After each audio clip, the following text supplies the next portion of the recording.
जय श्री कृष्ण। यहाँ तक आए हैं तो आप ज़रूर ही कीजिए चैनल को सब्सक्राइब। तो आज का टॉपिक हमने बहुत ही ज़्यादा सेंसिटिव टॉपिक उठा रखा है कि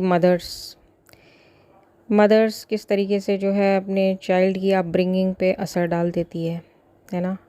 हर कोई मदर जो डंडा लेके बैठी रहती है कि मतलब पढ़ लो पढ़ लो पढ़ लो, but that is not the way. ठीक है, एक बच्चे के लिए इमोशनल हेल्थ, इमोशनल वेलबींग बहुत ज़्यादा ज़रूरी रहता है। तो मदर जो होती है बैकबोन है वो चाइल्ड के इमोशनल हेल्थ के लिए। लेकिन there are many people who do not bring up their children properly, they do not raise the children properly, they teach them to hide emotions, they do not let child to be empathetic. तो empathy आपको पता ही होगा, जितने भी हम लोग यहाँ spiritual journey में कितनी ज़रूरी है, इम्पॉर्टेंट है इंसान के पूरी अच्छे तरीके से नरिशमेंट के लिए, ब्लिसफुल लाइफ जीतने के लिए। तो एनवायरनमेंट जो ऐसी फैमिलीज़ में बहुत ज़्यादा टॉक्सिक होता है। बीटिंग एक कॉमन प्रक्रिया रहती है बीटिंग की in day to day basis. Parents अपने ही ड्रामा में बिजी ही रहते हैं।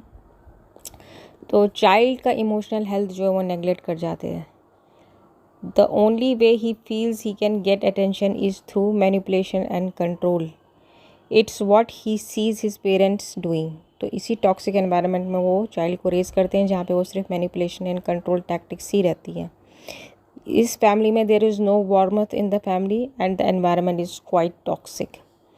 तो लेकिन बी वेयर, बहुत ही गलत बात है, beware this develops into mental disorders into the child when he enters the adolescence.